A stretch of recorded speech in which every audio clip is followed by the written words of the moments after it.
This podcast is brought to you by Hoare Chartered Accountants. Hoare Chartered Accountants are based in Galway City and are a leading provider of audit, accountancy and taxation services. For more information, visit hoarecharteredaccountants.ie. Now you're welcome along to the Maroon and White pod. So Senior Football Championship and Intermediate Football Championship quarter-final weekend, semi-finals in the Intermediate Football Championship. They were obviously called off 2 weeks ago due to the weather and taking place now this weekend, and the senior relegation final as well as action heating up in the junior championships over the weekend. I'm delighted to be joined by Leitir Móir manager Alan Murphy and Mícheál Breathnach's manager Paddy Moran to look ahead to the quarter-finals. Lads, appreciate you coming on. Obviously, both of your sides got dumped out in the preliminary quarterfinals. It's quarterfinal weekend this weekend. First off, Paddy, how is it looking at this weekend? I'm sure you'd love to be here with Breathnach this weekend. Yeah, you were straight in. You didn't spare me there, Paul. Yeah, jumped out. Yeah, yeah, I'd love to be at it. Yeah, I've seen the draw Iron Islands. That would have been some derby if we got over Calder that time, and we'll be playing Iron now. Looking forward to that. That'll be some clash. All right. Yeah, disappointed with how it finished against Calder. We prepared well. We had a plan in place. I thought we prepped well. We had a good first half.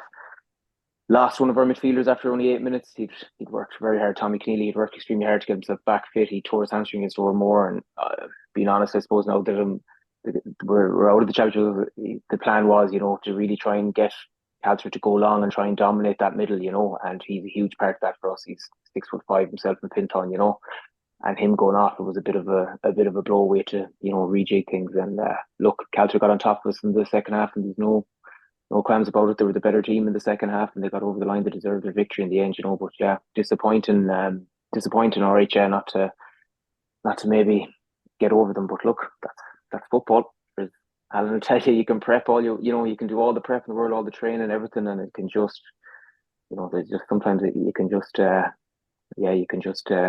get over the line, I suppose, for want of a better expression. It wasn't through effort any on our part to management or players. Just one of those things. Paddy obviously stepped up from the backroom team this year to manager of Breathnach's. Overall, then, how would you reflect on the year with Breathnach's this year? How would I reflect on it? I think first target anyway was staying up in Division Two. Obviously being intermediate, we're in intermediate. It wouldn't be in Carlstrand, right? We're in it as well. Keeping us up in Division Two, that was the target. We had a good win against Mountbellew away. We beat Carlstrand at home, and then we had to play them in the relegation. And to be honest, we played Barna. We were lucky against Barna in Barna. The game I thought we should have won. To be honest, so if certain results gone your way, next thing you're top four and the pressure is off. We finished bottom four. And we managed to stay up. So look, I was very happy to keep us in Division Two. I think that was a big statement of intent from our guys. Definitely for something to build on. I think the better caliber of opposition you're playing in the league, regardless. I know the league it can be a certain degree of shadowboxing to it with the amount of players available, etc., etc. But I still think the better standard you're playing, the higher division you're playing, the better ultimately. So delighted we were able to stay in Division Two, and then obviously Championship. Then you prep as well as you can. Thought Ballygar the first 15 minutes. I was convinced after 50 minutes. I thought, I said to myself, I think we're on today. I think we were 1-5, 1-4 to a point up after 15 minutes. Missed a gilt edged chance in front of goal, and next thing they got a goal and another goal just before the half, and then they pulled away in the second half. Not too dissimilar to the Calder game, And I think we played or more then. Or more everybody's tip to win it this year, and. Again, prepped well, trained well, and we had a fairly decisive victory that day. I thought, we played as close to our potential that day as I thought we could, and we kind of with Corofin game. Then we kind of let them back into it and got the draw. Probably, Paul Varley missed a chance later on that could have, won the game for them. We missed a chance at the very end of the death as well. So look, that game could have gone either way. Draw probably a fair result, but we let a 5-point lead slip, and then that left us in the position then where we played Caltra, So again, you might as well we won't die wondering this year anyway. Between all the teams we played, Paul, we played the best I think intermediate can offer in the games we played, the 4 games we played. I think if you're ranking teams at the start of the year, I think Cortoon Caltra or more, Ballygar would all be up there. So look, we went out and we played what I believe is the best, available opposition in it, and we came out with what, two defeats, a win, and a draw. So look, you can take from that what you will, but being that in the league, I'm, wouldn't say happy with the year, but definitely there's an awful lot of positives, a lot of good young lads, and again, they're just, as Alan will probably attest to, like, it's just each year you're trying to develop and add to everything each year. So like, as regard this year staying in Division Two, probably unlucky, unkind with the draw we got in the prelim, but had the draw gone a more favourable way, you could be into a quarter final this weekend. When it's, you're not reflecting, you're looking onwards, and then maybe I'll be talking to you in 2 weeks' time and say, yeah, got to a quarter final. That's it. That's an improvement from the year before. Mm. That's football, Paul. That's it. It's sliding doors, and you win one game, you're through, and you play someone else, and I could be sitting here talking after losing a semi final or winning a final. That's just the nature of it. Like, so upon reflection, happy with some parts, not so happy with other parts. But I won't fault the club or the players for their commitment and dedication to it, or the management team. So that's all you can ask for, is everyone pulling the one direction which it was, and you can go, you could go again next year, and different set of circumstances, and you can go all the way to a final. That's it. And I'm acutely aware of that, as I'm sure Alan is as well, and you are, from following sport. Like, it's, it can go anyway, and luck too has a part to play in it, and timing of injuries or suspensions. Granted, there's so many different variables. Like, so I suppose the one thing I'm looking for is consistency of effort and consistent, and everyone pulling their own direction, and we got that in abundance and more. So I can't ask for any more from the playing group or the management group or the club itself. You've obviously worked with a lot of teams over the last number of years, Paddy. Mike Cullen involved with NUIG at Sigerson, and with Breathnach this year stepping up to manager. How was it for you stepping up as manager? You've obviously been involved as with quite a lot of backroom teams, but was it a big difference for you stepping up as manager? How did you find it? Probably it's a lot different, and again, like, Alan has done it for a good few years as well. It's different when you're coaching. When you're babes, balls, and cones, it's a lot different to when you're, management. Like, you're giving over a lot of, I wouldn't say control, but like, you're trusting your backroom team. And I was part of backroom teams, and obviously some of the guys who are over the teams, and they complete trust in you and what you're doing, and you kind of have to trust the guys that you're with to do it, and then you're kind of, I think, as a manager, you're dealing with a lot of other stuff that maybe not necessarily are not football related as such, but like managing of players and auxiliary stuff that's outside of it. So yeah, it was new. It was new for me, because I've only ever been in coaching, and down to brass tacks of, as I said to you, bibs, balls, and cones, and the manager gives you a direction of what kind of way you want to play or set up, and you try and replicate that in the training ground, or do stuff on the training ground that you think is going to develop your style of play and what have you. And it's I don't know, I think as a manager you're overseeing an awful lot more, really. Like, don't get me wrong, still get down and do drills and that, like, but I just think as a manager, yeah, you're kind of more, lot of organization, which my wife will tell you is not my strongest point. But I'm working on it. It was a challenge for me, yeah, stepping up. I've worked under some amazing managers, Morris, Don, Ducky, some amazing managers, really, to be honest with you. They've all had large degrees of success, and great guys, and you can only but learn from them, and you try and bring a small bit of something you learn from each one of them, to your own thing, and add your own bit as well. Be your own man too. You have to kind of do your own stamp on it, your own style of it, on how you are as a manager. But you pick up things along the way. I have to say, I enjoyed it, and it's different. It's still hard to, in my opinion, it's still hard to beat the coaching. It's when you're down on the pitch with the lads. But still, yeah, it's different, and I enjoyed it. It's definitely different, as I've said about 5 times already. But it's I enjoyed it. I enjoyed the challenge of it. Yeah, it's something I enjoyed. Yeah, definitely. Yeah, that's interesting to hear. And Alan, for yourself, obviously, you went all the way with Dunmore Mícheál's to extra time. Is it tough to see Dunmore Mícheál's in a quarter final this weekend? No, I don't think so, to be honest with you. I mean, look, we had a good year. We had obviously promoted to Division One. That was the goal there, and so that was achieved. And then, look, I mean, the Dunmore game, I couldn't ask for much more from the players, from a tight knit set of players that are, like, we we don't have the riches that the Corofins or the Tuams or whoever you want to call it have in terms of we'd say benches and that. So they gave everything they could, the lads. We obviously came up short by the thinnest of margins really in the end. Looked like we could have snuck it at the end with two good goal chances again. But look, Dunmore a good side. Lot of youth, lot of obviously 19s and that have coming through the last few years. So no, it'd be interesting to see how they get on against Corofin. Obviously, we've played Corofin this year, minus 7 or 8 players at the time, but it'll be interesting to see. But no, look, for year one, it's been a good year. The lads have bought into, I suppose, the development that I've tried to bring to the club and the way things are done out there, and obviously maybe a lot different than maybe they would have experienced before. But didn't fall out with anyone anyway, so that was good. And we we we had a good year. So look, it's as I said, it's disappointing not to be involved at a quarter-final stage. Kind of got used to it a little bit with Oughterard, in fairness. Just back to analysing who's going to win now again.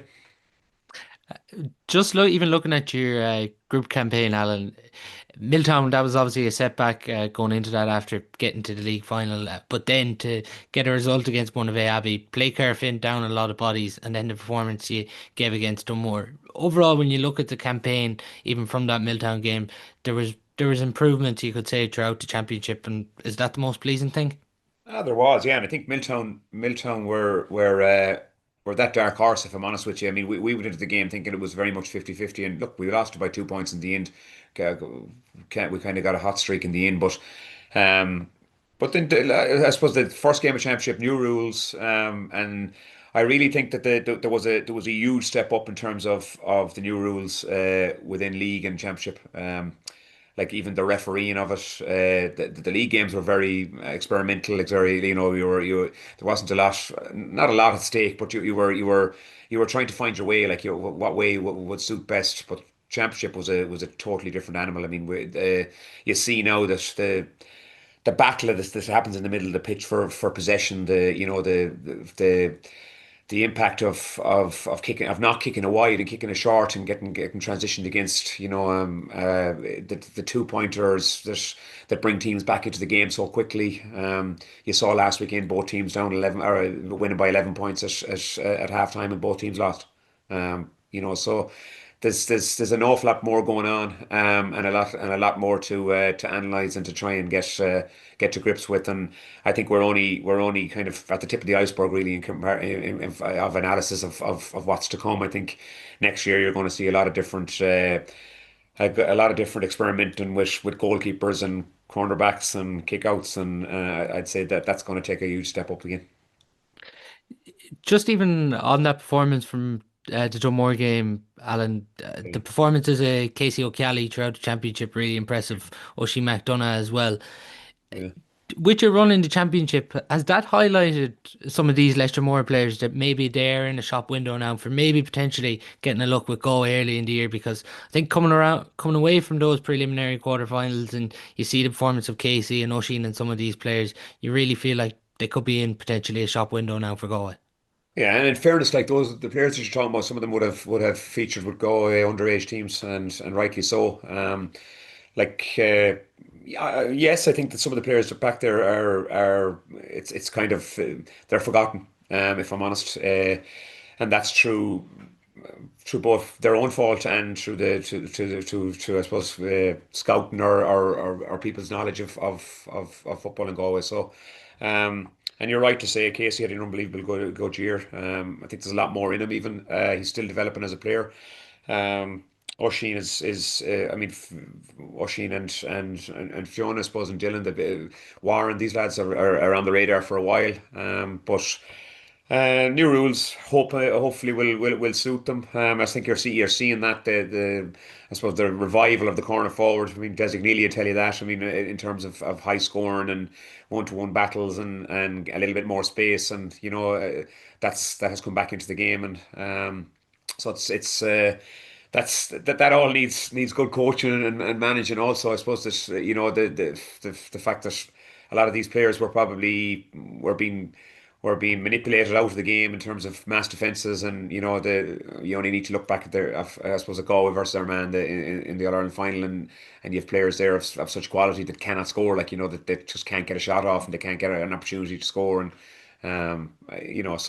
so that's look to answer the question. Is there players that can step up and go into a Galway setup? There is. I mean, we some even that were injured this year, the likes of Colin McDonagh, who played in the last game against Dunmore with a broken leg. I mean, and if that's an outrageous statement to say, but he did, and he had to go off after 40 minutes with like that's the kind of characters you have back there, back with us. Like, I mean, I suppose if you want to call it, if we just don't have enough of them, maybe at times, we need to grow more, and we need to build more characters like that. But some really really exciting young players, yeah. When we seen on the scoreboard 4-2, the 4 goals, is this something that comes from the soccer background of you emphasizing goals, or is it just the way you saw that game? Um, yeah, we did. We saw the game that way. If I'm honest, there was opportunities for goals. That's not saying that there wasn't opportunities that we should have been maybe 4-7, 4-8 at half time. That would have been nicer. But there was opportunities, and I think you could see a little bit of a trend, probably, if I'm honest, if you reviewed it, and you could probably see that, and again with the breeze and that there was opportunities, but then. I mean, but then the game is two different completely games, especially definitely in Pearse Stadium at the moment, where you're looking at, if there's a breeze at all, which there always is, there's it's like, I suppose, if I look back at it, Dunmore won both tosses, normal time and extra time, and they won both, and they chose to play against the breeze in both. Um, did that have a factor on the game? Well, it probably did, because they got their way in both sides, and they wanted to play that way. They probably didn't think they were going to ship 4 goals early in the first one, but I mean, straight after half time, they got a 2-pointer, I think it was Shane McGrath, and then they're on the roll again, and see the way the game has gone. There's a target on the back of a team that's with the breeze, and once you get to 9, it's 8, it's 7, it's 6, and then it's a difficult one, like. So look, the goals came at good times. But I think we also, if you look at it, like we should have scored 2 goals in the last probably 90 seconds of the game against the breeze. But we didn't. We didn't. Conor Gleeson made a hero of himself, in fairness. So I mean, that's history. If we take a look, so lads, at the quarterfinals, Mike Cullen, Oughterard, 5 o'clock, in Pearse Stadium on Saturday. Both of you obviously have an interest with this. Paddy, you've previously worked with Mike Cullen, and Alan obviously over Oughterard last year. If you even go back to last year, Paddy, Mike Cullen obviously won in the end, but they were really made work for this in this quarter final at the same stage against Duke. They're just taking control of it. But this weekend it does sort of feel hard to know where Mike Cullen are coming into this one. Haven't played in 4 weeks since that draw against James's. Yeah, it is. It's hard to know where they are. And look, I suppose last year, it wasn't an easy game at all. They just about got over the line. And look, they'll be happy just to get over the line. It's a derby. It's a derby game. A lot of these guys is a good crossover. A lot of them would know each other growing up. A lot of them went to school together. Played with each other on various Galway teams and that. Where my Cullen are at, they've had 4 weeks off. I'd say they're probably using that 4 weeks to, I'd say, get the bodies right, get numbers back. There's a few lads coming back. They've blooded a good few young lads through the group as well. They think they had 4 or 5 debutants in the first game. Mm. So, where they're at, I don't know is the honest answer. Um, it all depends on what team takes the field. Paul Kelly was missing the last day. Is he going to be back the next day? It's Peter Cook. Is he back for the quarter final? I don't know. It's talk. He could be back. I haven't seen him around my Cullen this week anyway. So is he back? I don't know. Um, it's a hard one to call. Kevin Johnson alluded to last week. They lost. Owen Gallagher is a big loss for them. So again, someone else has to step up. But you know, they've had a. I think Niall Walsh is out at centre forward now. He's found himself in that position this year. He's going well for them. Um, the two McDonough brothers, Fiacre and Fionn, are moving well, and Desi's Desi. So look, there'd be no element of fear anyway from either side. I don't think Oughterard are going to fear them. They put them to the pin of their collar last year. They got over the line. You know, they've obviously changed manager, and the manager now is Diarmuid, and he'd known Mike Cullen very well. Obviously played for them for years, so like there'd be no hiding place here. Like, I mean, every team now they do the same level of prep. They all have videos of them. They've all probably gone to see them play. They know the players inside out, so it's going to be a right good championship battle. I don't think for a second Oughterard are going to fear them. And look, Alan would know them better than I would as the collective. I only know 5 or 6 of the lads really, like through college and underage teams and that. But I don't see them. I don't see them for 1 second fearing Mike Cullen. But having said that, look, Mike Cullen won't fear them either. But I think to be very pragmatic, Mike Cullen will be about just getting the job done and getting the win, and that's pretty much what it'll come down to. They just want to get in and get the result. Whether it's by 1 point or 21 points, I don't think. You know what I mean? It's about getting the result. They've had that 4 week break. They're probably conscious of that, and as a result, it's about the result really. Performance will take care of itself, but it's about the result, getting over the line at this stage. It's about just winning your games from here on in. Yeah, even from looking at Mike Cullen, Peter Cook, James McLaughlin, Conor Corker, and Paul Kelly, Phil McDonough all didn't play against James's, and Fiacre McDonough went off injured there. Alan, Paddy talks there about Diarmuid Lee, obviously a Mike Cullen man now over Oughterard. Do you think does it play a factor this weekend? Look, he'll have a little bit of knowledge of it, but I don't think it does. If I'm honest with you, I don't think it does. I think they know each other very well, whether it be myself in charge last year or Diarmuid. I mean, I think that it's about the players. This is a difficult one, if I'm honest with you, no more than the Salthill game. This is the hardest one to predict as well because, I mean, since like okay, Mike Cullen played Barna and beat them well. Okay, I think they were 8 points up to 5 at half time, and then they beat them well. Okay, since that, we just don't know where Mike Cullen are at. I mean, they played Cuilinn and fell over the line a little bit. I mean, Cuilinn had 14 players for half the game and still were ridiculously competitive against them. Then they played James's and drew 13 points all. Desi, I suppose, is the one. Desi scored 221 in championship this year. So it's who's going to mark Desi, like who's going to stop Desi. If you look at it, it was Ted McAndrew that tried it against Cuilinn and didn't really achieve it. Jack Folan did a good job on him against James. I think he 2 points from play. So that's a key one. Who Oughterard have? I mean, Philip Gibbons I think went off injured the last day. He'd be the one kind of that I suppose it'd be pinpointing him maybe for Desi.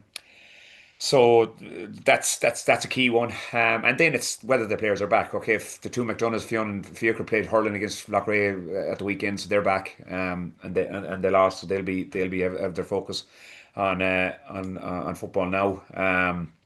Again, we don't know anything about Cook, but I think that midfield area is huge. I mean, Oughterard have the two Tierneys, Paddy Welsh, Carl Donoghue, James Webb. They've key players in that area. No more than Mike Cullen have. You don't even need to name them. We haven't got that long to be naming all the Mike Cullen lads that are in that area of physicality. So that's going to be a huge battle. I suppose Mike Cullen have kept Pierce Greeley in goal this year, where the goalkeeper has been a problem for them pretty much every other year.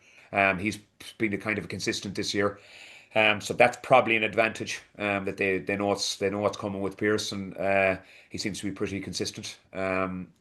So it's a good one. I mean, last year we with Oughterard it was very close. I mean, the Cook came out after half time, scored a few big ones, and got them back in the game, and they got a late goal. I think they ended up winning by 6. I think it was, but it wasn't a 6 point game. It was they were under a lot of pressure. So can Oughterard take a step closer this year? I think they can. I think they can get closer. They have a little bit more strength and depth in terms of like James Lowry is only coming on as a sub now, and he really really dynamic running player with the ball in hand. So They have a little bit to bring on there. So it's going to be a good one. Depending on the conditions, I suppose. I don't know what the conditions are, but hopefully they'll be good for a good game because there's a lot of players that are the technical type of players that are on show. Like. Is this the next step for Oughterard? Because they've been around this stage now for the last year or two at the quarterfinal stage. And there's some stage where you just want to end that because getting to the last eight, it comes to a certain point where it is time to push on. Yeah, I look and it's been I was 4 years there with the lads, and I kind of that was the decision in the end. I made like I was going to go look. I think they needed a new voice, they needed a new plan, they needed a new game to come in, and it kind of fitted well. So it is, it's they need to step up and they need to try and break the next ceiling, the next glass ceiling, if you want to call it that, and their age profile pretty good. Eric Lee being back as well is like Eric's possibly been their best player in the last two games that I've watched. Like him coming on as a sub and starting in the previous one, and the last one he's been that player with ball in hand that creates stuff that probably other players can't. So I mean, it's just a matter of whether what Mike Cullen turn up. See, we don't know it. If the Mike Cullen turn up that are stacked with players, and the likes of Charlie Cox doesn't play, even though he's played the last two games. He started his game one and game two, and he doesn't play, and then you could have you could have the one or two of the other Bradley that doesn't play if Conor Corcoran jumps and gets back in. I don't know. I mean, but if they can get their players fit, they're sure they're either number one or number two in terms of Frank Fox, like. Yeah. It's the thing, isn't it, Paddy? Like they're no doubt contenders, but it's we don't know what my Cullen team's going to appear like. If you wouldn't be surprised, as we mentioned, if Peter Cook does arrive into Pearse Stadium on Saturday evening either. This is it. Like, he could be standing out there for the throw in, and there he is. He's on. And look, as I said, look, I work with some of the lads. I'm fairly close to them. And yet I still couldn't tell you what's going on. They're tight-lipped inside that camp, so I couldn't. He could be there all week, and I won't. I'll be the last person they're told. They're keeping it tight. But yeah, you do, look at that and said, like, you don't know what sort of team is going to be out there, and by that I mean they have an abundance of talent there and depth, and especially this year with 4 or 5 new lads that have come through. Young Maguire, their cornerback, he's excellent. He's another Connor Corcoran-esque player. Neil Mulcahy is back. He was playing with Donegal Boston. So I mean, they've huge depth, but again, it's all on the 15 that start the day and the next 5 that finish it. And what the team will be on the day, I couldn't even tell you. And I've been to a few of their games this year, and I don't know. I couldn't even answer to what the starting 15 will be, let alone the team that will finish it, or what the personnel will be. But they'll. I think they've used I'd imagine they've used the 4 weeks wisely. Got a good training block in. They may or may not have played matches. I don't know. I'd assume they would have. So I'd say they'll come into it in physically as good as they can be, but it's the 4 week break. You know yourself. It can be something that can be used really well for some teams. It can be a momentum killer for other teams. If you're riding the crest of a wave and you're unbeaten, or you're 1-2 out of your group and you're top, it can be a momentum killer. I think for Mike Cullen though, they're a good while on the road now. Seasoned campaigners, good season management crew there with them as well. They'll use that 4 weeks wisely. They'll get a lot out of it, and I think it's about getting themselves right more so than anything else. Yeah, Kieran Murphy actually in my Cullen management team, he's been appointed as Clare senior football coach for next year, part of Paul Madden's backroom team there. But even my Cullen in attack, Paddy, Niall Walsh out to 11 and Desi inside, it's given them a great balance there under the new rules. Oh yeah, 100%. I mean, the new rules require defenders to defend now. Under the old rules, it was about you're stacking, and I've been part of teams that have done it. Put bodies behind 45, and it makes a forward's life miserable. But now with the new rules, it's opened up completely. Defenders have to defend now, especially on, as Alan was saying, they're a quick transition. You don't kill the ball. You're caught in a quick transition. The amount of space inside. If you're a team that are good enough at kicking the ball to deliver it into space, there to the likes of a Desi or a Fear Connacht, you're in bother straight away. There you're on the back foot. And look, I think teams are looking to have that kind of player that can move the ball, from point A to point B as quick as possible into space. And Mike Cullen have that in Niall Walsh. I think it's no secret. I'm not giving anything away there by saying how effective he's been at 11. I think if you've seen any of their games this year, he's an integral part of what they do, and centre forward suits him. I think it suits him better playing centre forward than inside. He's nearly 6'4". He's well able to cover ground. He's an accurate kicker off both feet. He can kick scores. He can do it all really. Like he's very important to them. And I think he just, as you said, balance. It definitely balances things for them. He was a good foil inside for Desi. Don't get me wrong, an excellent foil. The two of them played very well together inside. But I just think they've added another dimension. And as I touched on already with Gallagher not being in the squad this year, they needed something. You need something different at 11, and I think he gives them that for sure. I think that lads is a huge point in terms of the attacking play because and that could be, unfortunately, that could be Oughterard's downfall in terms of, like, Oughterard have shipped 6 goals already, and possibly, like, against Mountbellew and against Salthill, they were very lucky to not concede others. Keeper making very good saves, and opposition spoiling chances. So I mean, they need to be mean. They need to be, if it continues, that the goals keep going in, like, as I say, 6 goals in 4 games. Like, if the goals go in for Mike Cullen, if they open them up, they're going to be in trouble. Like. Yeah, and they sniff Yeah. goals too. In fairness, like McCullum will, if they get a sniff of it, they'll go for it. They Yeah. always have. So Some really interesting matchups as well when it comes to this one. When you look all across the field of who's going to pick up the Tierneys, the Monaghan's, Sean Kelly, Desi, Niall Walsh, as we've mentioned there. Alan, how do you see this one going? Result wise, Yeah. um, I think it'll be tighter than last year in terms of score wise. So I'm going to go Mike Cullen by 3. And I'm hoping that Oughterard can breach that gap that was last year, because, as I say, it was really a 3-point game last year. I thought so. If they can bring it to that this year, I think it'll be pretty good. But I think Mike Cullen will still win by 3. And Paddy, how do you see this one? yeah, I think McCullum by 2. I do. I think Yeah. I agree with Alan. Like, it probably wasn't a 6-point game last year. But yeah, I think McCullum will just. I think they probably have that bit too much for Oughterard regarding they're just a more experienced side. But again, like I said to you before, talk about my own situation with Breathnach, like a different draw, and you don't know, they could be, if they draw some of them, Mike Cullen, who's to say they wouldn't be, going through. But unfortunately, that's who stands in their way. So I just don't see them getting over Mike Cullen on the day. Yeah, I'm with you there. I'm going to go Mike Cullen by 1 this weekend. I think the 4 week break, but might take them a while to get going on this one, but I think they'll eventually just get over the line against Oughterard in this one. Looking then, Sunday, 3 o'clock, the second quarter final in Tuam Stadium, Corofin, Dunmore, Mícheál's. Alan, you've experienced both of these teams. Obviously, Corofin in the group, Dunmore McHale's in the knockout this weekend. It's an interesting one when you consider, obviously, Gary Delaney done terrific work with Dunmore McHale's over the last few years, and now in charge of Corofin. Yeah, very interesting one.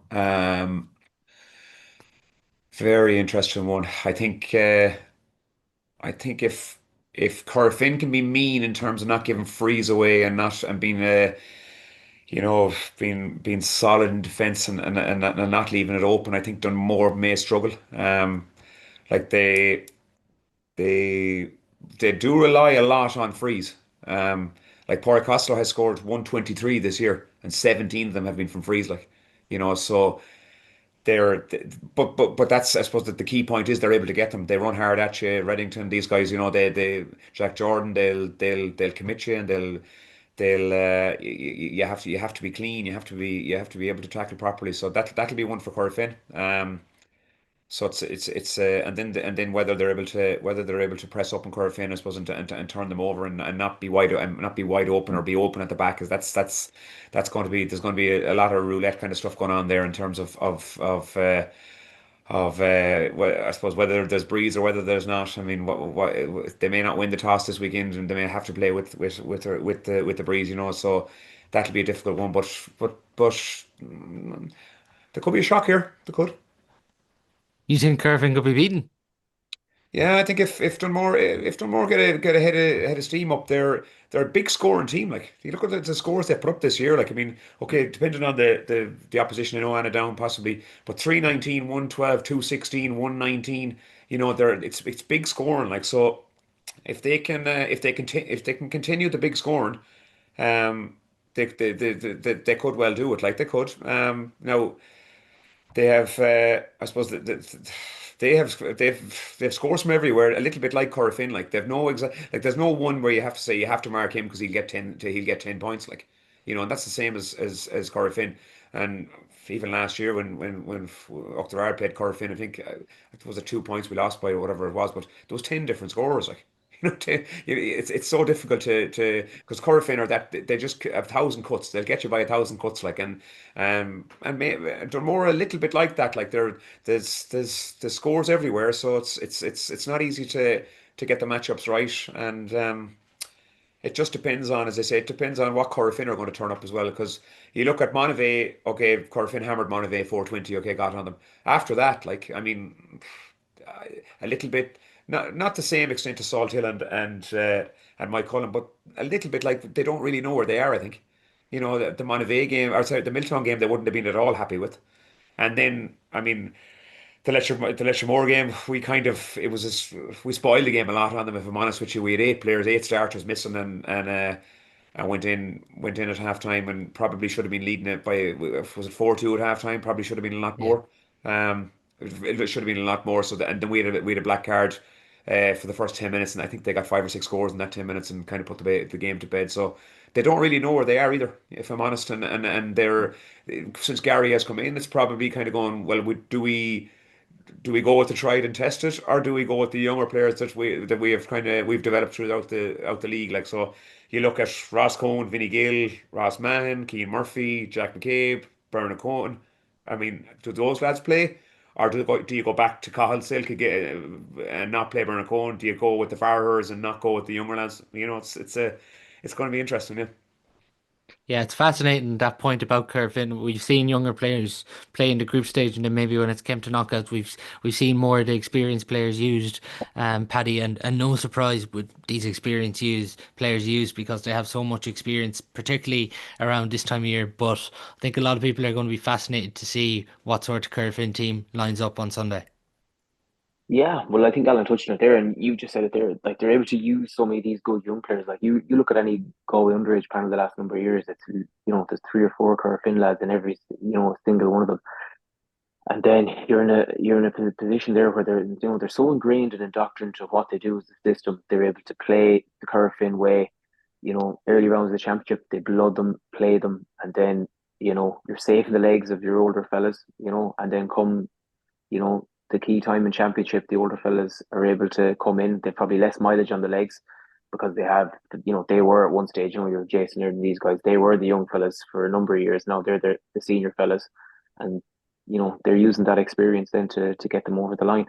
Be very interesting. Like I said, like a lot of them Dunmore lads, they've won a good bit of stuff underage.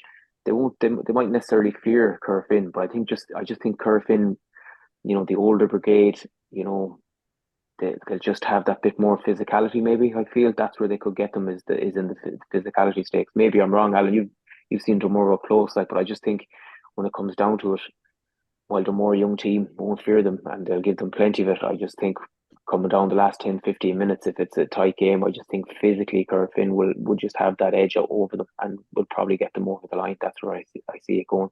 They have that experience, through the squad, and even some of the younger lads, like they have 2 county finals one now, like the likes of Brian Cogger there. We have him in the college lad with under 20s, exceptional young fella, but he's an absolute tank, and physically he'll be well able, for anything that's thrown at him. And I think that's just where I see it going. I think Dunmore, as I said, they won't fear Corofin. It could be a right good tussle, but I just think physically that's where I think Corofin will definitely have that edge coming down the line on Sunday. It's interesting too. We haven't seen Patrick Egan start a game yet. Only came on against Leitir Móir, but you'd expect there maybe Alan that himself and Shane McGrath match up against each other. Yeah, he would. Yeah, he came on as a sub very quickly against us because obviously things weren't going well, and he needed to come on quickly. So Did okay, like they didn't stand out that much that day, but yeah, it's going to be the matchups here are going to be are going to be interesting because um, I suppose Dunmore have this running style game as well that they have the likes of Jack Jordan, Reddington, McGrath, Carr, Slattery, all those players around the middle areas that are able to carry ball and able to I suppose that they're confident with the ball. So that's going to be a big one for Corofin to try and negate in terms of that. And then you have McGrath going in and out and being able to deliver long into full forward. Um, the Dunmore way seems to be that kind of quick transitional attack to be able to hit the two Costellos. Uh, will Corofin allow that? I'm not sure. So it's a tricky one. I mean, the other one then is I mean, Bernard Coleman back in goal for the Leitir Móir game. He hadn't played, Burner Power. or sorry, Bernard Power should say, yeah. And he hadn't been there since. And Healy had come out. So does he go straight back in again? Probably like found it difficult enough against the Breeze in the Leitir Móir game to get the kickouts out, which all keepers do, but. And that's going to be a tricky one as well because Dunmore were excellent against Leitir Móir on the breaks on the last day. In fairness, probably limited Leitir Móir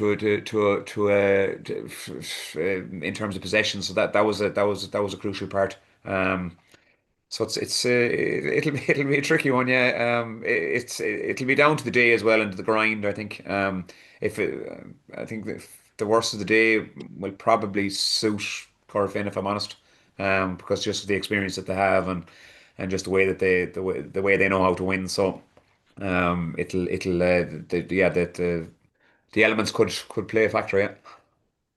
My only concern, Paddy, for Dunmore would be the manner they conceded 4 goals against Leicestermore. If they don't tighten up things, and I'm sure they've learned lessons from those games, but it is a concern when even Corofin are so good at the press. Like they will realise that the press is on and they can really go after Dunmore Mícheál's this weekend if it is there. If there's one thing I know about Corofin is if there's a weakness in your team, they will exploit it to the nth degree. So if, like, obviously let your more to their credit identified, an area to exploit. Corofin will have looked at that. You can be sure they'll have seen that. They'll have tape on it, and they'll look to do the exact same thing. And yeah, Dunmore will have to kind of address that and try and tighten it up. But again, Corofin will go after that. And as you said, they're so good on the press. They're good on every facet of the game. Really, they're so well coached. They're so well indoctrinated to what they're doing. There's not too many different facets of the game that they're not fairly good with. Like, I mean, they've won the last 2 county championships. That's where I worry for Dunmore as well. As you said, Alan, you guys exploited them there. You got 4 goals. Like, that's something that Corofin will absolutely, with the forwards they have, look to exploit. And that's the worry for Dunmore. Like, can they in 2 weeks tighten that up? And does that negate something else they're doing? Because normally when you have something, that there's openings in certain avenues. Well, if there's openings there, it's because you're doing something else. So if you're closing that gap up or doing, it's a rearranging of personnel, is that taken away from something else you're trying to do offensively? You know what I mean? So it's a balancing act for Alan Lynn and the management there. But yeah, look, it's as Alan already said, it's going to be on the day. But again, if there's any glaringly obvious weakness or area to be exploited, there isn't a better team in the county than Corofin to exploit it, really. It's funny, Paddy, when you say county champions the last 2 years, Corofin. This year Mm. definitely doesn't feel like they're being talked about as county champions in the last 2 years. Yeah, and yet no, they still got to a Division One league final. You know what I mean? Their second team is going really well in the intermediate championship. But like, they probably are in that situation where they probably are, transitioning a small bit.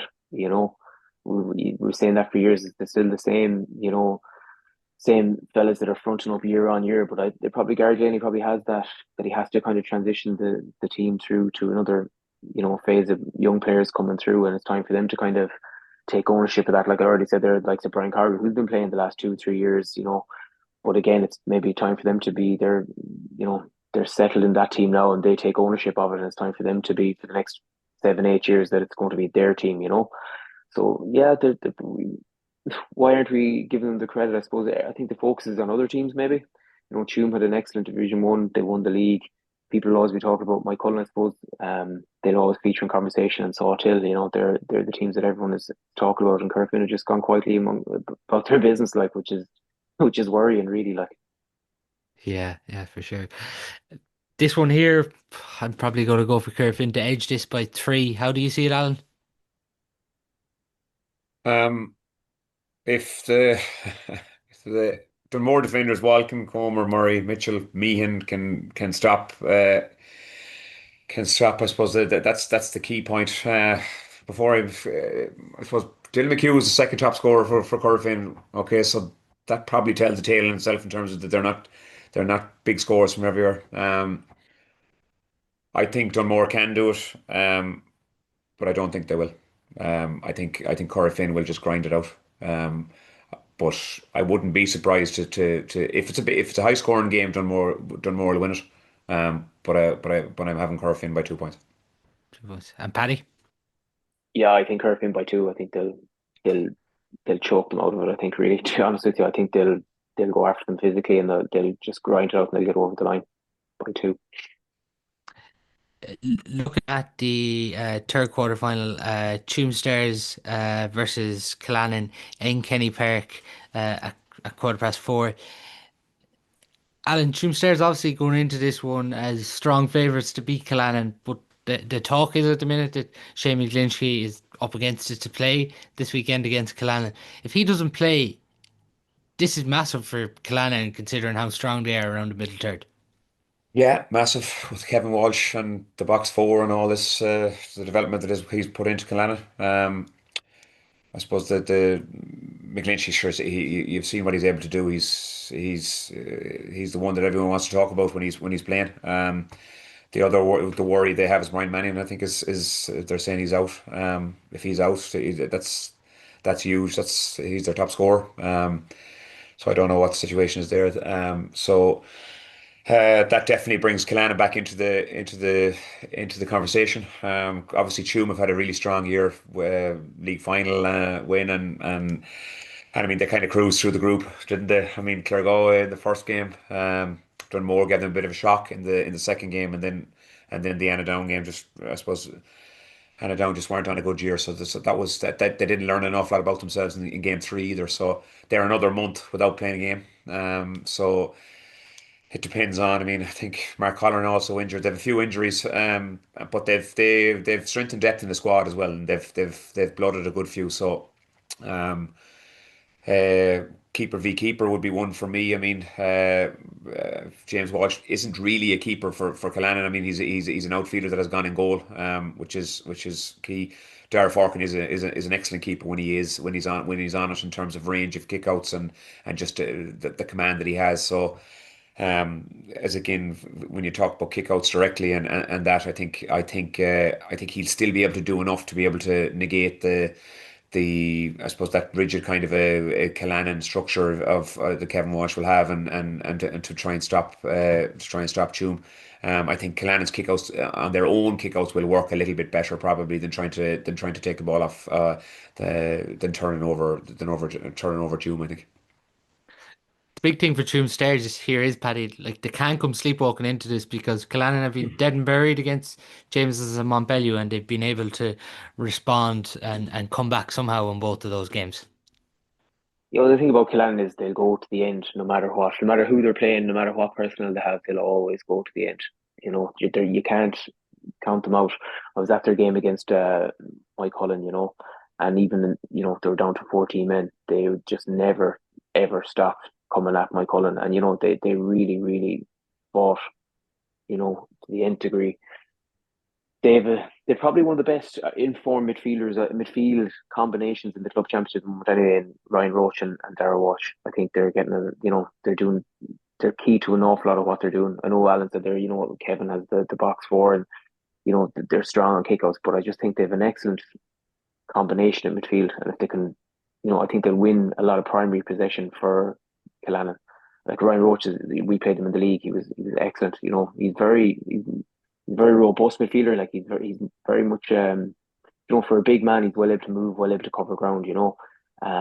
Great in the air. Darragh Walsh is, he's excellent in the air too, and he's been really finding a lot of form of late too. So the two of them, they acquiesce really well together in the middle of the pitch, and yeah, they're going to, if Tuam are missing with Lynchy, they're going to struggle. They're going to struggle there to break even. Whatever about on their own kick goes, but when Cuilinn, are kicking out to them two boys, they're going to they'll dominate the middle, like, because they're probably the form pair at the moment in the county, I'd say. You know, definitely. Yeah, it's even interesting with matchups. Like you think Cuilinn might struggle, but if Darragh Walsh and Roach keep winning ball out here, Tuam are going to find it hard to get their hands on the ball. Well, this is it. Like, and if you'll have Patrick Sweeney could be, starting. They could start Patrick at full forward. He'll direct everything up there. Try and press, Tuam so to force them, long into the midfield. If that's you'd imagine that's what they're going to try and do, because it is such an area of strength. We played them in the league there earlier on the year, and they were excellent in the league. And we had two, big lads playing around the middle, and even still, like, they were excellent. They really were. So I mean, if I was Callanan, that's where I'd be looking to strike. And then you've Johnny Heaney obviously playing out around the middle and playing deep. He'll probably start at centre back, and he's a very hard man to pin down. Especially when he's playing centre back, like, he just picks up ball after ball. He's just so hard to get a handle on. So he'll have an awful lot to say too. He might not necessarily score heavy, but he'll be involved in absolutely everything, direct and everything from deep. And it is hard to, especially in the new, maybe not so much in the old rules, maybe, but definitely in the new rules, it's very hard to kind of try and tag a centre back on the other team. To actually go and put a hard tag on a centre back where he'll more than likely be playing. So that'll give them plenty to think about too. Like, it won't be very simple and straightforward for Tuam either, especially if they're carrying injuries. Do Tuam man mark Johnny Heaney, Alan? Yeah, I think they Yeah. will. Yeah, I think they will, and I think they'll be rightly. They need to. The only thing about it is, you look at it and you talk about Darragh Walsh, and you talk about Ryan Roach, and as much as I'm hearing, Ryan Roach has been touted for Galway now, in terms of that he can make that breakthrough. I know rugby was a big background for him for a while there. But Darragh Walsh, I mean, Darragh Walsh has 21 points scored in championship this season already, and 18 of them have come off 2 pointers. So I mean, like, that shows you that he's a huge threat, like, not just aerially. So that's going to be like Callanan are a funny one, because I have huge experience of them, obviously with the Oughterard connection, and the neighbours and all that, and we had them a few years. But they're just what Paddy said, like, they're never beaten. They've brilliant resilience. They've a collectiveness. They've a kind of the sum of the parts is way more than what they have, type of thing. Like, and they're just dogged. Like, they're in the Kelly there scoring points, and you're wondering, like, is he half injured half the time? And people are talking about him being injured until he's still 14 points scored in championship this year. And I mean, they're a dogged team, and they've youth as well, which is key, because they've had 19 teams in the last 2 or 3 years that have done really well. And you see a lot of these players now are actually have come from that. So this could be sticky. Like, this could be sticky for Tuam, because um, they're they're well coached, Callanan, and they don't have unbelievably exciting forwards that you're kind of going like that they need huge man marking. But then they've the likes of Ryan Roach and Keane Marks, who are real runners, like real breaking lines with the ball, kind of drifting into places where you'd hardly see them drifting. Then you look over the corner of your eye and you see this little tiny guy Kinto, like, and you see he's got Kinto O'Connor. He'll have a goal got and you won't even know he's playing on the pitch, like, and he's so they're a funny crew, like they're they won't be beaten. They won't be beaten too easy at all. So there could be a shock here, because, as I said, the sleepwalking from June might just happen, because they haven't had a competitive game since probably Dunmore should have beaten them, maybe, and that's 6 weeks ago. Like. There's a lot of pressure, Tuam, like, too, because we're talking about here county contenders. You look at the front six that they've had of Cormac Walter, Jamie Murphy, Ben O'Connell, Brian Mannion, Jack Gergan, Luke Davin. They're obviously stacked in attack, but like Tuam are being talked about here as possible county champions. I think it's safe to say Callanan aren't. Yeah, they are, and you look at like I mean Luke Gavin 3-5. I think he has scored, and I mean he's hot property at the moment. Obviously, if Mannion is out, someone's going to have to take it'll be either Jamie Murphy or himself, and I suppose then you have Mac Walter who's back also on the panel. I would have done a bit with him the last few years in Dublin with Ballantyre, and he's because he's living up there. So he's back in. Will he start? Probably not, but he may have to if there's a few missing. And then I think I think Rattigan is injured as well. They're saying so. So their dynamic is a bit funny as well. Like they may need to be plugging gaps with players that are not as seasoned or are not as match ready as they think they might be. So it's again the day will be important there because I like it's a better day might suit Tuam because the scoring forwards, the Luke Davins and these lads, will be able to weigh in with more scores. If it's not as nice a day and it's a bit breezy and it's a bit of a slobbery day, it'll suit Cuilinn because they're dogged and they'll love that, yeah. As we just talked about there, it is like obviously Bannion's a doubt, as Paddy Allen has talked about there, but the front six of this Tuam forwards, it is the one thing Tuam have. There's plenty of options here of players who could chip in. Yeah, they're loaded. The front six, they're loaded, and with Cormac back as well, it's a huge boost to them. I mean, he was in. We had him with NUIG. He was excellent. He was in around the goal panel there for a while. As Alan said, like, will he start? He probably won't. But if Brian Mannion's injured, I'd say they could spring him. At the end of the day, it's a quarter final. There's no second chances after here on in. So I mean, if they're looking to make the next step and try and you know, get over the line, they probably will throw him in. I think, look, he's a very talented footballer. I think they're better with them starting anyway, to be honest. And when he's on his day, he's excellent. So I think he's the right man to go in if Brian can't play. And Brian's been excellent for the last 3, 4, 5 years. He's consistently been excellent for Tuam. And him, Davin, McWalter, they're kind of taking the heat off Jamie. Like Jamie's what 41 now. He's been soldiering there, up front for Tuam for the last 20 years almost. So the more these guys are playing, the more heat they're taking off him and allow him to kind of, he might be marking the third best defender, and it allows him to kind of play with that bit more freedom. So yeah, like Tuam are primed to make a run at it, definitely. Injuries probably, injuries happen every squad. That's how you absorb them, but they've definitely added depth. Dave Donlan's over them. He's a shrewd manager. He's very, very good.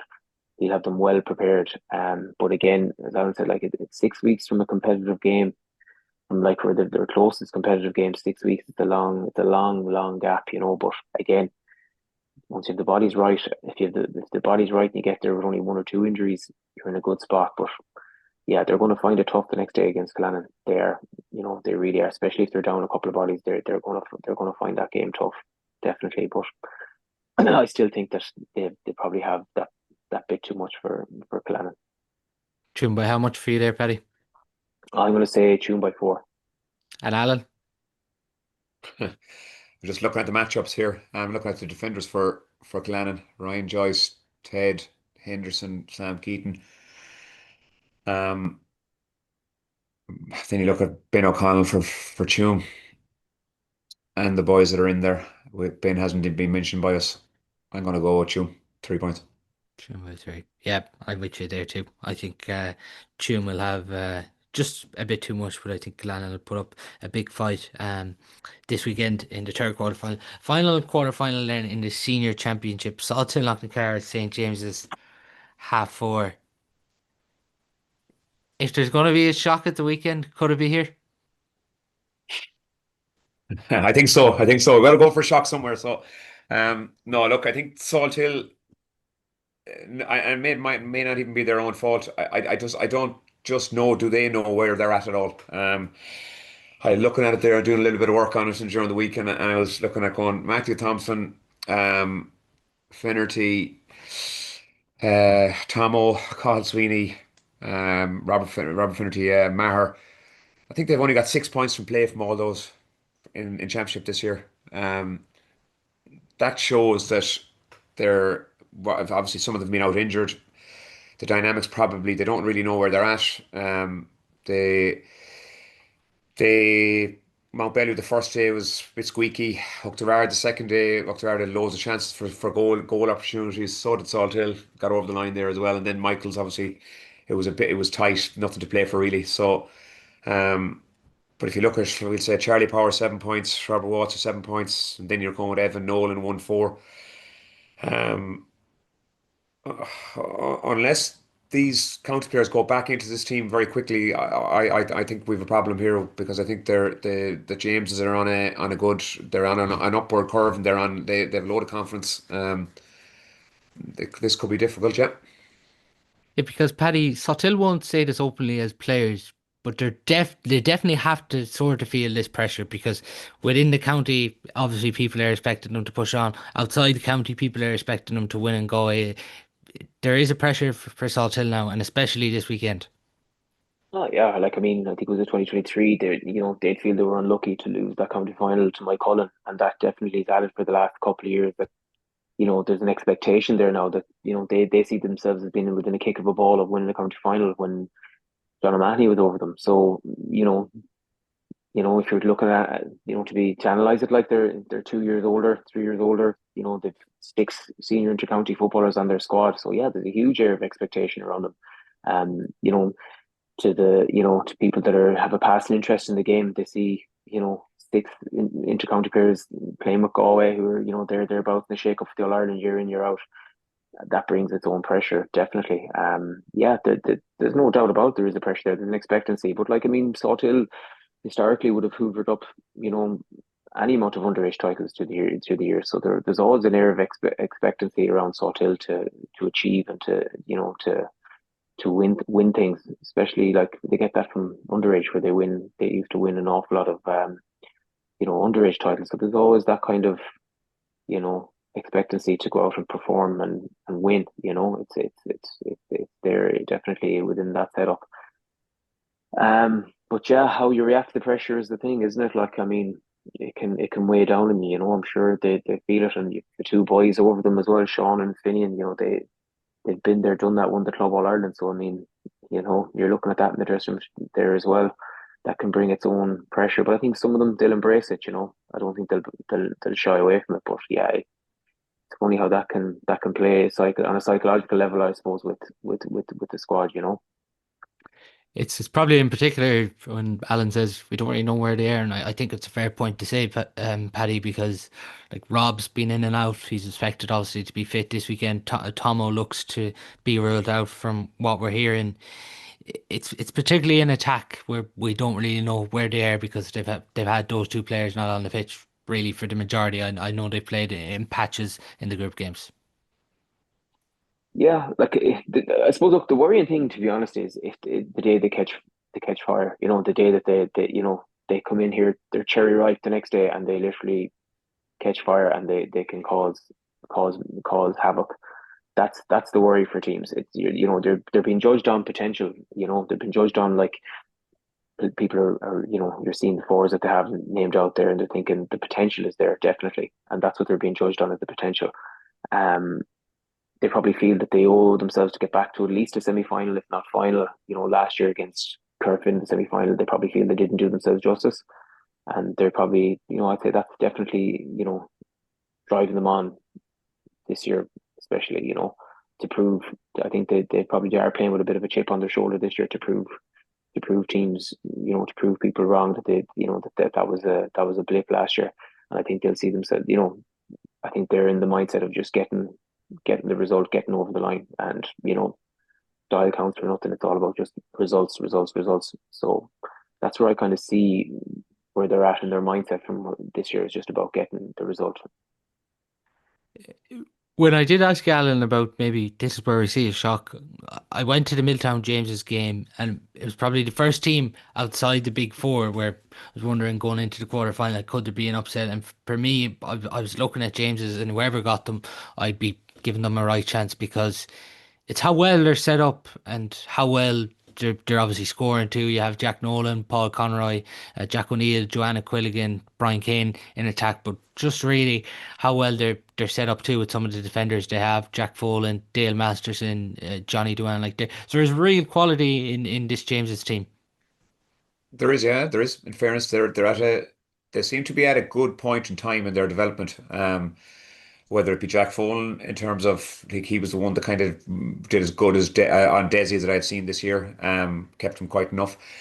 And then the blend of the lads that they have got in, we'll say Brian Kane, new transfer in this year, Dale Masterson, new transfer in. Then you have Jonah Culligan, which was in 2 years, and you have Stephen McCooey, which is in 2 or 3 years. Like they're all featuring, they're all new to the club within 2 or 3 years. Then they have this chunk of players around the middle. We say Johnny Duane and Paul Conroy and the two O'Neills and even Dave O'Connell coming in and Fintan Cooney and Aaron Connolly hasn't even played. They have a huge ability to be able to dominate central areas as well. And that's key. Like, and then you have like I mean that the Milltown team that they beat the last day that Milltown team have been really good this year. Like they would have gone into that game thinking that like no disrespect to James's, they would have been thinking we can do James's now today. I mean we'll get past James's and we'll move on here. Like you know and I mean then you had Jack Nolan kicking worldies like from 2 pointers. Like I mean, what has he scored? He has got It was 20, 9 points the last day, anyways. Yeah. 21 points in championship this year. Five 2 pointers. So I mean, he's a real danger. Brian Kane's a real danger. McCooey's a real danger.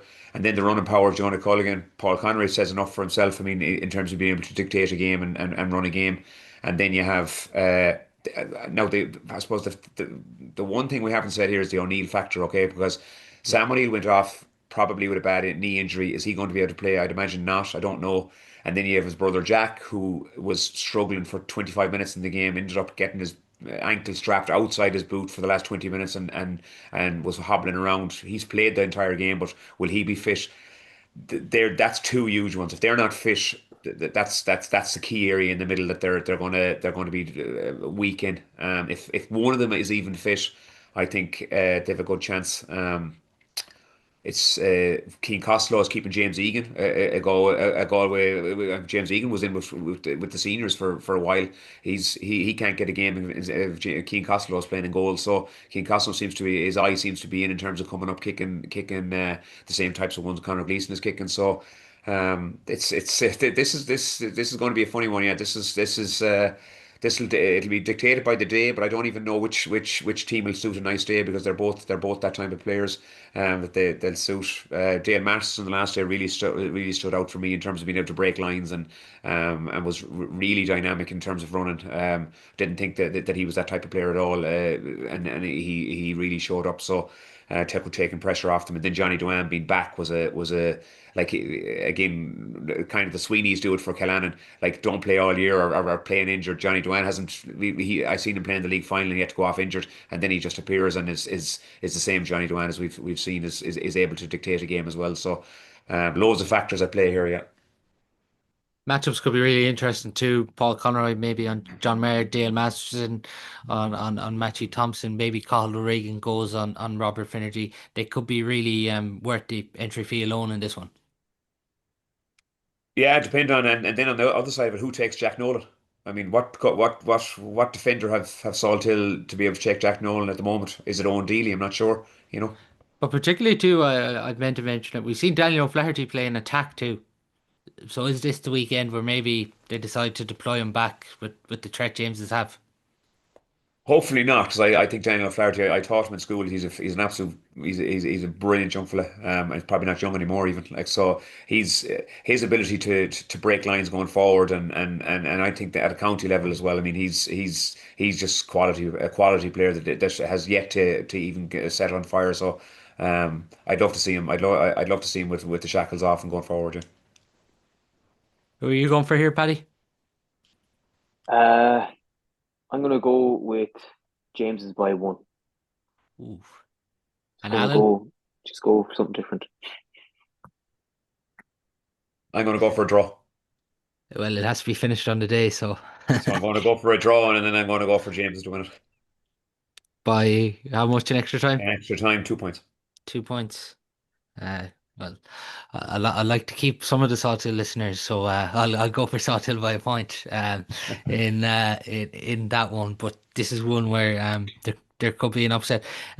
Just before we look at the intermediate championship relegation final this weekend, Breathnach play Michael's at 5 o'clock in Tube Stadium on Saturday. Losers goes down. Paddy, how do you see this one? Michael's have been big scores, probably be look back and certain stages during that Down game they looked like they were going to win, and Bayern obviously, you imagine it's going to be tough to lift them after a heartbreaking penalty shootout. But like this is a relegation final, but a lot at stake for both of these clubs. Yeah, it's huge, huge, massive mistake for both clubs. Michaels would have felt they did enough on the day to to get over the line, and likewise, Barna, Tom Curran hit that 2 pointer at the very end to put them into extra time. They're it just you can just be on a run and things are just going against you. Even when things are going well, things conspire against you. Like Barna would have hit that 2 pointer free to get to extra time, but I thought an extra time they'd have enough to get over the line, and it goes to penalties and then they lose. And then likewise, Michaels would have felt they were in a really good place against the last day. They would have thought they were in a really good place to get over the line. And the next thing, it's the Damo Comer show and a down get over the line. So look, it's a very hard one to call. We played both in challenge matches before the championship. We played Barn in the league, so it really is a toss up. I know both managers. I know personnel on both teams. It's a really, really hard one to call. It's extremely hard to call. I'd say Michael's maybe just about shaded maybe for me in this one, but it's literally a toss up. I couldn't really call it, to be honest. It is a tough one here to call, Alan. Like Michael's, obviously, no one of Michael's would say otherwise. After winning intermediate, it would be disastrous to come back down. But obviously, Bernal feel like they're not an intermediate club either. Yeah, I just while you were talking there, just had a look to see where the game is on. Obviously, it's in Tuam Stadium. It's this is so hard to call because look, at Michaels have had a bad year. I mean, they haven't won a game. Do they come and try and win? Are they going to win their first game of the year and stay out of relegation? Um, it is achievable. Brian Madden seems to be in a boot since the last day. I mean, I know they've had worries all year and troubles all year with players. It's the dynamic of the team that won the intermediate versus the I suppose the team that's out this year is different. So Barna have quality. We played Barna twice this year as well, and they have quality. It just depends how much quality they can get in the pitch. The county players are back, Ian Hernan and that like so, and Sean. I mean, the two of those lads would be able to bring a lot of weight to them.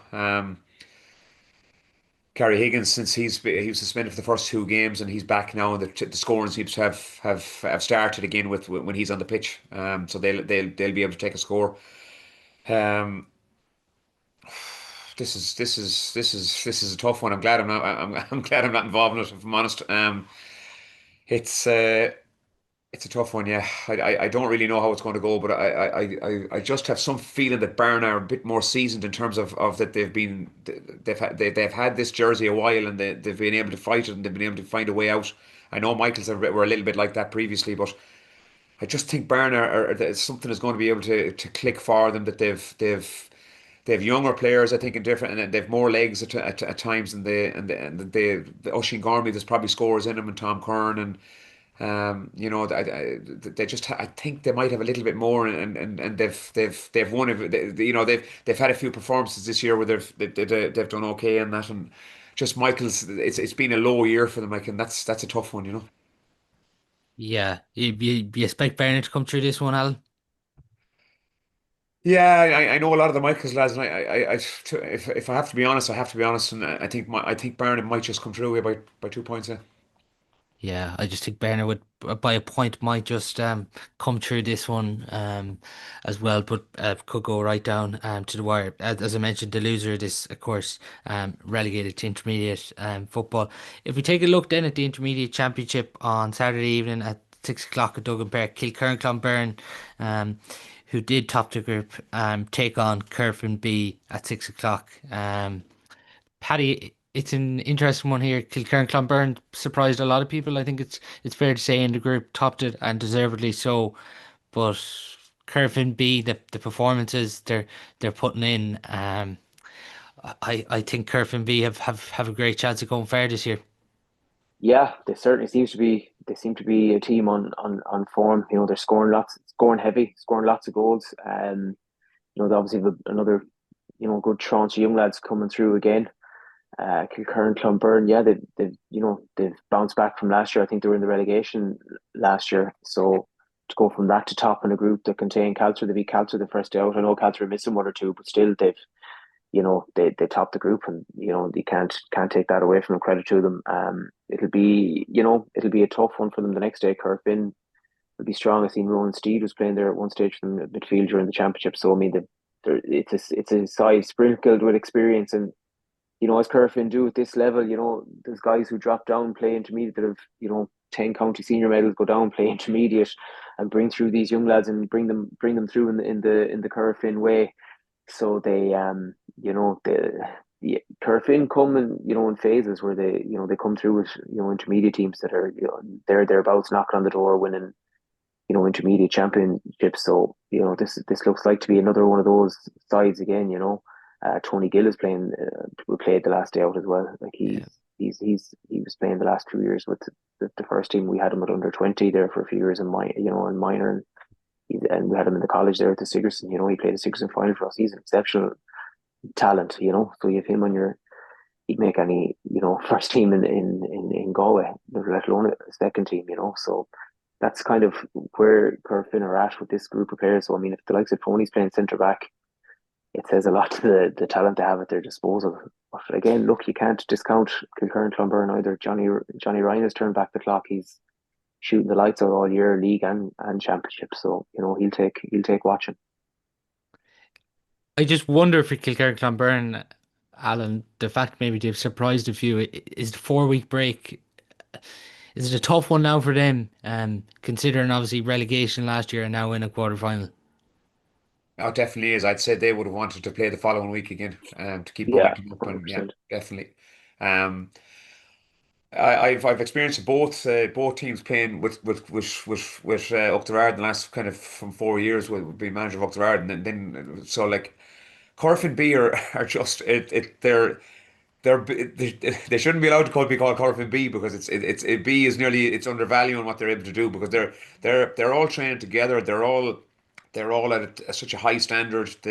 I think Colin Kelly is probably in the Bs as well. I'm not sure, has he played Mm. championship minutes for the seniors. So he's he's a forward that'll can he's your one that you need man marking, like. So I mean, then Ian Burke, I'm hearing, is also back training with the seniors. Is he going to, what direction is he going to go in?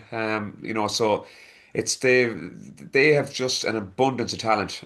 Like Tony Gill 2 years ago was the best player against us in the stadium with Dr. Like, so that's what you're talking, that's what you're looking at. And Paddy is right. Um, I wouldn't like to be Kilkerran, because as I say, you're walking into a trap with Corofin. I think they're just to have so much talent. What goalkeeper is going to play? I mean, it's just they're going to have too much, I think. Yeah, Corofin B for you there by how much? 5. Yeah, I'm Corofin B by 6. And Paddy? Four. Or, looking then at the other quarter final, Illinoran, Caltra, quarter past 3 on Saturday in the intermediate championship quarter final. Paddy, you've obviously experienced Caltra, as you mentioned, from the Yeah, outset of the show, but Illinoran, with everyone back, they're quite a team now.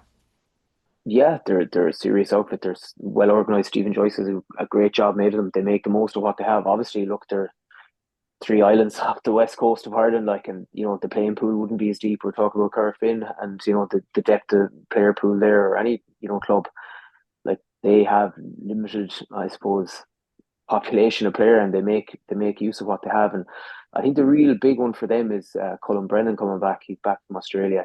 Tyler Flaherty's back as well. So they're huge additions. Like, we played Illinois in the league there. I think it was 3 years ago, maybe 4 years ago, and Tyler Flaherty was unremarkable. And I've seen Cullen Brennan, what he's done. In around NUIG. He was in NUIG for a year. playing with the under 21s as well. He's an exceptional footballer. He's been down in Australia for the last number of years, playing a fairly high level of Aussie rules, playing a bit of Gaelic football obviously as well, and he's come back in serious shape. He looks a new man. He's come back really, really in shape and fit and firing. So they make use of their of their panel, and like I think in Paddy O'Donnell as well, they've an exceptional player. Same as Sean McKerns, they've two really, really good lads there as well. So I mean, they're making the most of what they have, and they're doing really, really, really well. And I wouldn't be surprised if they were. I'm not saying they will, but if they were to get over the line against Caltra, it wouldn't surprise me either.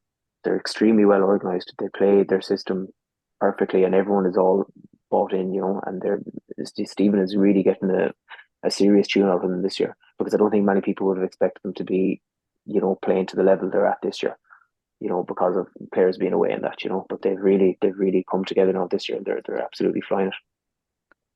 How key is Alan Octon to then, Caltra? How key is he? Yeah. He's the main man, really, and that's the long and the short of it. He's the man you go out and man mark. He's exceptional. Like I had Alan at minor, and we played him as a wing forward, and he was, up and down, and he was, he did so much good things for us, and that kind of, under the old rules, that kind of wing forward, getting back and linking the play, and he's a lovely striker of a ball. And he was in around the under 20 panel as well. And, he kind of went on a run then with Caltra when they hooved up a couple of underage titles, and he was the main man there. And he's just added a level of physicality to him.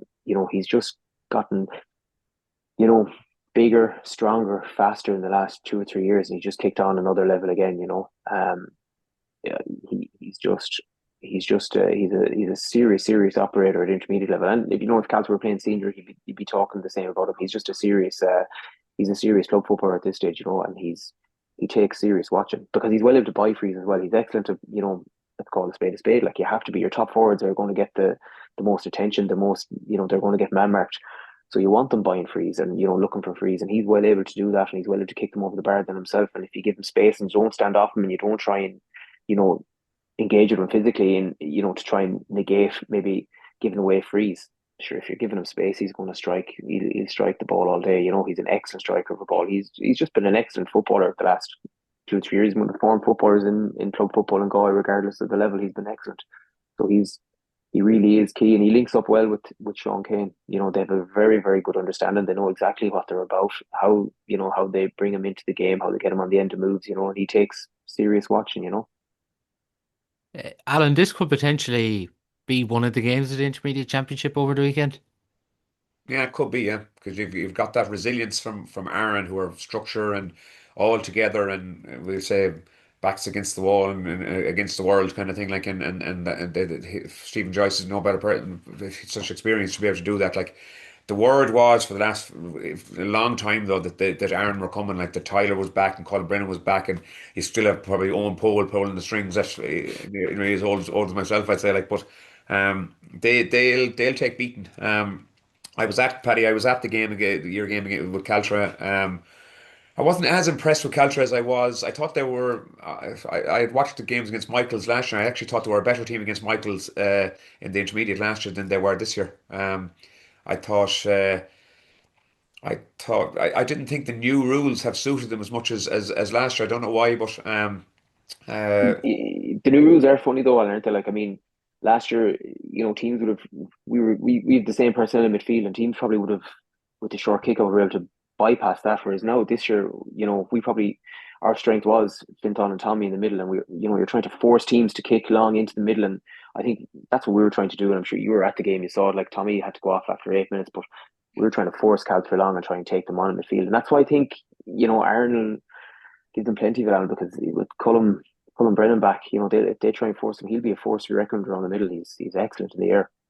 yeah, look, I mean, I thought the Caltra keeper struggled a bit against you as well, and that, and just on the day, I mean, look, but this could be sticky for Caltra. This could be sticky. I mean, Sean Kane looks like he'll dictate the game in terms of frees. If the conditions aren't that bad, he'll be popping scores. Mm. And Naughton is what Naughton is. He's lively as hell. I mean, he's going to be a footballer for a top quality footballer if he's not already. And I just think that I just think that if Aaron get on top of them, if Aaron get them in a wrestle, in an arm wrestle, they might just be able to bring that kind of togetherness and momentum that that they're coming into this game with. And this is a definite slippy one for Caltra, because everyone would think Caltra should win this game. Like, but I think it's going to be. I think it might be Aaron. Yeah, Yeah, I'm going to go Iron by one. How much are you going there, Alan? 3. And Paddy? I'm going to go Calcer by 2. By two. Yeah. Uh, Looking then, third quarter final on Spiddale, Cortoon Shamrocks, half two in Kenny Park on Sunday. Cortoon are coming nicely here now, Paddy, and for Spiddle, it's hard to know what team's going to be on the pitch with the injuries they've had in this championship. Yeah, this is the thing. I think if all things being equal and both teams were full strength, there'd be a serious game of football between the two of them. But like you said, you've alluded to it there, Biddle are carrying, they have a few injuries. Liam O'Connell, is carrying an injury. I think Liam Kelly is probably carrying an injury as well, so they, they're more than a lot of teams, like the depth, when you're losing them kind of guys, like your top guys, like it does take away from it takes away from your team. Um, Cortoon, they're super outfit really. Like they're so experienced. Like Paul Varley there around the middle, Adrian Varley as well. Going between centre forward, full forward. Will Ryan as well. Another, Joey Donlan. They're just a seasoned outfit. Donald O'Neill at centre back. They're just a very very seasoned outfit. This one is it's a hard one to call. I think if Spindler at full strength, you'd be inclined to go with them. It's hard to call. I play both of them this year. Spittle, when they're on form and they have everyone, they're a side to be. They're a serious outfit. But then Corton are two, and they're never beaten either. Like Corton, just they more than we've alluded to a few teams here. It's the smaller pick, the smaller parish with the smaller pick. Like they don't give up. They're never defeated. They go to the end. So yeah, I was Cortoon impressed me this year. They're a serious outfit. They control the game. They know what they're about. They don't do anything silly. They don't try and force anything. They have the system of play. They play to it. They have an awful lot of experience down through the spine of the team. They're adding a couple of young lads each year. Like every rural club has to add one or two young lads every year. You know what I mean? So yeah, it's a very hard one to call. You could go either way, and it's really like. Yeah, how do you see this one, Alan? Yeah, a huge experience in that cartoon team. Jeez, the names you're mentioning there are like, can they do enough to be able to kind of, I suppose, stop the flare of Spiddle if if Spiddle go on fire, if they take light, if Finian plays Antona, and if obviously Liam O'Connell is injured and he's out, so he's a huge loss. Like, and he's your 3 point swing there, like straight away probably, so. Um, I'm still going for Spiddle in this one though. I'm still thinking that they'll have enough. Seen them, I've seen them twice this year, and I think they're a confident bunch as well. If I'm honest, they're a confident bunch, and I think they'll if they start well, they'll win the game. I think if they don't let Cartoon, as you say, Paddy, to run the show and to bring the game into the kind of the management style that they want to do to play with it. I think Spiddle win. So this is Spiddle by 4 points for me. Yeah, I'm going to go for Cortoon by three here. I just think with all the scoring options and experience, I think they'll get over this one. Paddy, how do you see this one? I'd be the same. I think Cortoon by 3, and I just would say that and relate. The reason I'd say that is if Liam O'Connell and Liam Kelly are out, I think that's the change for me. That's the swing for it. I think with a full squad, I think Spiddle would be. I'd be seeing it going Spiddle's way for all the reasons Alan mentioned. But them two lads being missing, that's your main man marker. That's one of your, that's one of your. That is probably one of your top guys as well. And Liam O'Connell, like he's an exceptional young lad, great footballer, and he makes a huge difference if at club level. So for me, that's why I'd be going with Corton. They've kind of brought Adrian Varley has come back, and his minutes have gone up each championship game. And he's a serious operator in there. So like you need a Liam O'Kelly to mark him, and if he's not there, then it opens it up for Corton. So I'd say Corton by three.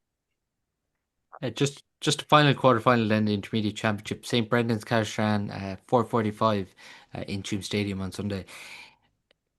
Going back to the last game, Alan, when Kilconnelly played Carstran, I probably had Kilconnelly as strong favourites, but coming away from that game, Carstran, particularly around the middle, even with Stephen Lawless and the players they have, but Brendan's will go into this as strong favourites, but with the way conditions are now and the physicality Carstran have, they are a hard team to break down in this intermediate championship. Yeah, we played Carstrand in the league this year out in Carstrand. It was one of the hardest games we had. They are well equipped for the new game in terms of around that middle area, breaking ball and first phase, and um, I was surprised a little bit with them this year in terms of the way they've kind of a little bit peaks and troughs in terms of performances.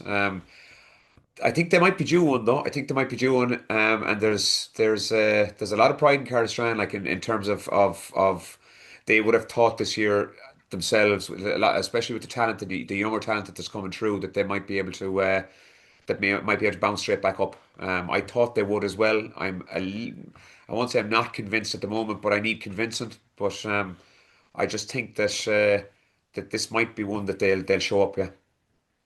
And Paddy, I know from talking to you, you've been impressed by Brendan's this year. Yeah, I seen him in the league final against Calder, and look, Alan Naughton did his hamstring. I think was it the warm up. Yeah, so he was missing. So look, there's a caveat to that result as well. But like they opened them up, and got goals. I think they got three, if not four goals that night. So I've seen them up close. We were playing them, and like again, we started really well and had a good lead, and they didn't stop again. They got us. They did us for two goals in the first half, and they got more in the second half. And only for a good performance by Ronan of Poland, it could have been more. They open teams up for goals, and that's why I see the danger. The danger of Brendan's playing Cardiff Strand. I think Alan, and rightly so. Like anyone that knows anything about club football and going knows that Cardiff Strand are, they're a tough outfit. Always have been. They're close neighbours to yourself there in a downpour. You know how you don't even tell you how tough they are. Like, they're a proud bunch as well. They're more than Cuilinn or anyone else that might to go down swinging. But Brendan's have really impressed me this year. I think Rory Cunningham, Carl Healy inside, like they get enough of ball. They're devastating. And Paddy Downey there on midfield as well he's had an excellent year so far this year as well. And again, he's a goal threat as well. He got one. He got the first one I think against Calder in the league final. They seem to open teams up for goals, and their centre back and full back too are they're probably the gateway to the attack as well. Quinn there, he's bombing forward. They just go and they just open teams up, and it just causes teams to parch in front of them, and they're just able to get goals. And I think teams that can get goals routinely and consistently, like they've been doing all year, they tend to come out on the right side. So that's why I see Ballygar getting over the line. I think that they'll fancy themselves as if they avoid Calder, that's the way I'd be looking at that. If the Calder and Brendan's would meet again in an intermediate final, if they avoid each other, that's the way I'd be. I've been saying that from the outset, like from having seen them all so far this year. Anyway, You see Brendan's by how much there? I see Brendan's by 4. Yeah, I think Brendan's will win by 3. And Alan, who do you see coming out on top here?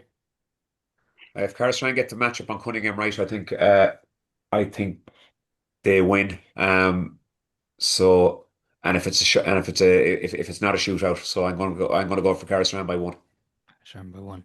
Uh, just then in the Junior Football Championship, Carna Cashel, they play Neve Porrick on Arrock in the Westboard semi-final on Saturday in Carna Cashel. The winner will go on to play Fodder Griffin Zero Oak in the West Junior final. And in the Northboard Junior semi-final, Hepper play Killearn, and the winner of that then goes on to play Williamstown in the junior Northboard final there, and then just in the Junior 2 football championship, James's play Tuam Stairs at 5 o'clock in James's, and Annadown playing Cuilinn then 12:30 Sunday morning. They're both the Junior 2 quarterfinals, and the winner of them, they go on then to play Claregalway and Salthill in the semi-finals. Claregalway and Salthill both topping the groups there, and Corofin, they play Michael's on Thursday in Corofin. It's the relegation final in that Junior 2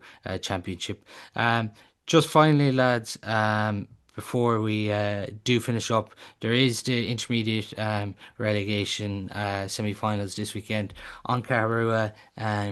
Gabriel's, just quickly, we'll come to these. Paddy, you would expect on Carrera probably just have too much here, considering I suppose the defeats Gabriel's have took in this championship.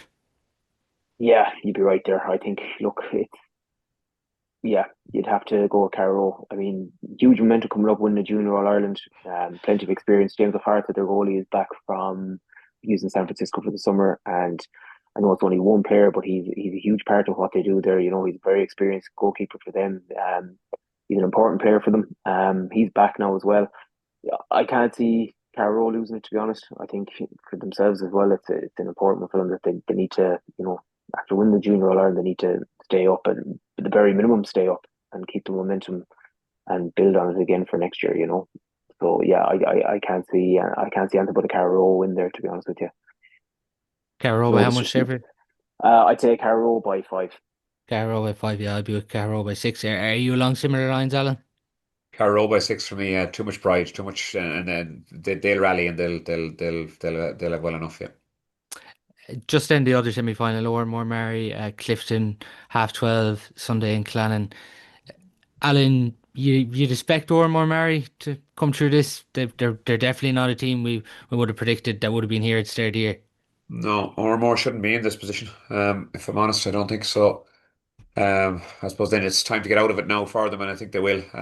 But they even just talking to on your own game, Paddy, against them. I think he kind of he started it. He started the demise for them in terms of that he got the plan right that day, and I suppose against a young or more team, really kind of he managed the game so well, and that was a really good win for you. So I think that probably opened the eyes of more in terms of where they need to get to, and experience that they need experience rather than youth. Just so they'll get through it, but they probably, as I said, they won't be happy getting through it either. Like they probably would have seen bigger things for themselves this year. Or more by how much there, Alan? 7. 7. Yeah, I think Oughterard Mary by 3. And how do you see this one, Paddy? I think or more by 5, and I think just touching on I think when you see they went out and they beat Ballygar, and I'm not aware of what the Ballygar rest lads, because I know they have a lot of lads doing the double up, but like the one thing I said about Ormo all year, like if they catch fire, more than certain teams, if they catch fire playing the brand of football that they are playing, they'll be an awful handful. Like, and they've proven that they have, they have the ability and they have the talent there, but it's just, I suppose, yeah, finding a balance between all out attack and kind of being managing games, I suppose, is where the balance that they're looking for. But when they get that with the bit of experience they get, they're going to be a serious outfit in the next couple of years. Yeah, that game, of course, in Clannon on Sunday at 12:30. But that's all we do have time for on today's show. Thanks to Alan and Paddy for coming on to this week's podcast. Cheers, Paul. Thanks.